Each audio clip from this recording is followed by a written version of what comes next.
जय श्री राधे। पूज्य श्री सद्गुरुदेव भगवान के चरणों में प्रणाम। साधक का प्रश्न, कौन सा नाम जपें?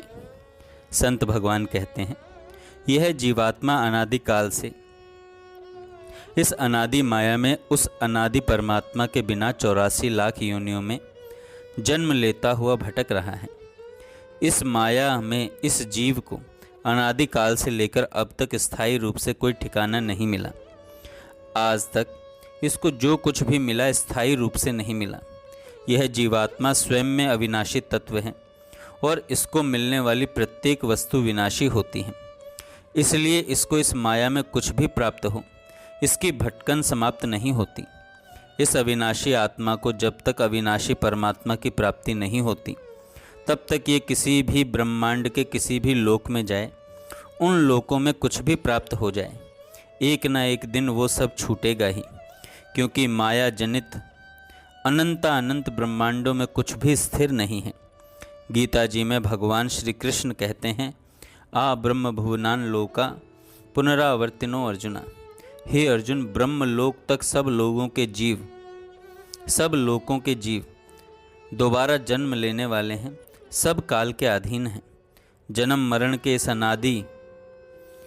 मरण की इस अनादि परंपरा से कैसे बचा जाए? इसका एक ही हल है, वह है अविनाशी लोक की प्राप्ति, जहाँ से पुनरावर्तन नहीं होता। भगवान श्री कृष्ण कहते हैं, जिस धाम में जाकर जीव संसार माया में वापस लौटकर नहीं आता, वह मेरा परम धाम है। अविनाशी सनातन परम धाम की प्राप्ति कैसे होगी? इसके लिए भगवान ने आगे कहा है, वह सनातन परम पद तो केवल अनन्य भक्ति से ही प्राप्त होता है। अब प्रश्न उठता है, वह भक्ति क्या है जिससे वह अविनाशी परम पद प्राप्त किया जाता है? भक्ति के अनेकों भेद शास्त्रों में कहे हैं। उनमें दो मुख्य भेद हैं। पहली भक्ति है बहिरंगा भक्ति, जो शरीर, कर्मेंद्रियां व ज्ञानेंद्रियों द्वारा संपादित होती हैं, जैसे सेवा, पूजा, पाठ, जप, कीर्तन, सत्संग, कथा श्रवण आदि। दूसरी भक्ति है अंतरंगा भक्ति, जो अंतःकरण द्वारा संपादित होती है, जैसे मानसिक जप, मानसिक पूजा, भगवद रूप लीला का चिंतन और अष्टायाम लीला सेवा का चिंतन आदि। भक्त अपनी भावना व अधिकार अनुसार अनेक प्रकार से भक्ति कर सकते हैं। प्रभु प्राप्ति के अनेक मार्ग हैं।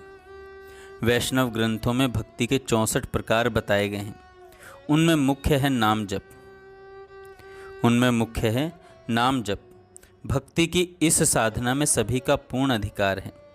64 प्रकार की भक्ति में से यदि केवल नाम जप साधना ही दृढ़ता से ग्रहण कर ली जाए, तो यह जीव जो अनादि काल से माया के जन्म मरण रूपी थपेड़े खाते हुए नाना प्रकार की योनियों में नाना प्रकार के दुख भोगते हुए भटक रहा है, मुक्त होकर उस अविनाशी परम पद को प्राप्त करके कृतार्थ हो जाए।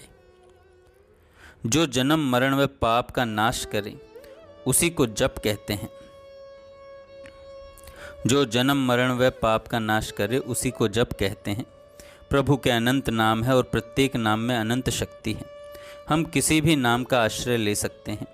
यद्यपि किसी भी नाम में छोटे बड़े की भावना करना अपराध है, फिर भी साधक की रुचि जिस नाम में हो, उसके लिए वही बड़ा है। सभी संत महापुरुषों ने अपने भाव के अनुसार अलग अलग नामों की अलग अलग प्रकार से महिमा गाई है। इसलिए संतों की वाणियों में पर्याप्त अंतर पाया जाता है। कोई राम नाम की महिमा गाता है तो कोई कृष्ण नाम की, कोई शिव नाम की तो कोई दुर्गा नाम की।